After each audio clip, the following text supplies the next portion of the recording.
Here, you are a brain injury case manager at the Neurologic Rehabilitation Institute at the Brookhaven Hospital. And so what does that mean? Well, basically, as a case manager, my job was to travel all around the states and assess people who had severe head injuries and try to help them find a place to get treatment, which was pretty much an impossible task because there were so many challenges and barriers that people with brain injury face in our current healthcare system that a lot of times I just simply couldn't get them the forward motion that they needed. Let alone a bed. Right, let alone a bed. There's you know, millions of people right now in America with a brain injury, and yet there are maybe some, you know, 2,000 to 3,000 beds at tops that specialize in brain injury. So you can imagine how many people are vying for each bed, and on top of that, the cost of treatment is so prohibitive to so many people that a lot of them, you know, just simply wouldn't be able to find a way to pay for it.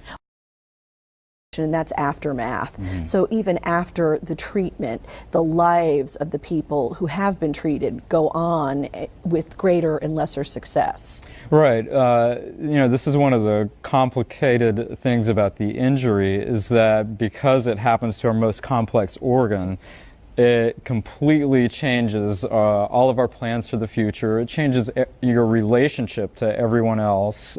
It has an effect on every dimension of your life. And so the aftermath of an injury is as catastrophic as the injury itself.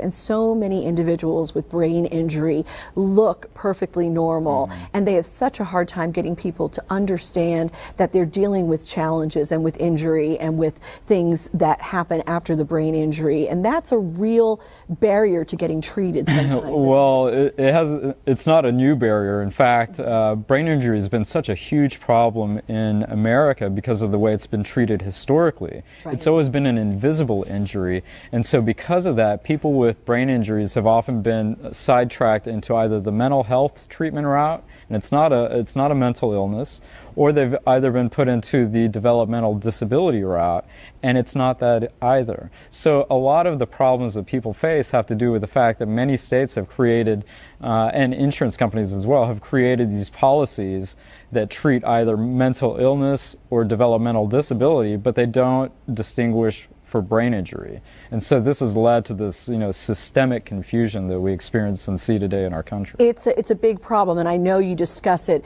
at length in different parts of this book, but there are also some moments, if not of lightness, maybe you could call them clarity. And so what have you learned from some of your clients, and what can we learn?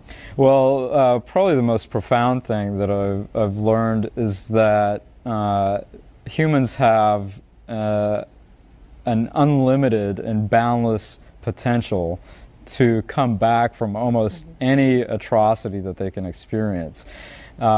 With brain injury, even the most devastating injury that I've seen, there was always this capacity for dignity and ability to you know, connect on a very human level that the person showed, and their family as well. One of the most very important. Yeah, one of the most fascinating things I've also learned in meeting with so many people with brain injuries is just what a profound sense of betterment can come from just simply having one person in your life that cares about you.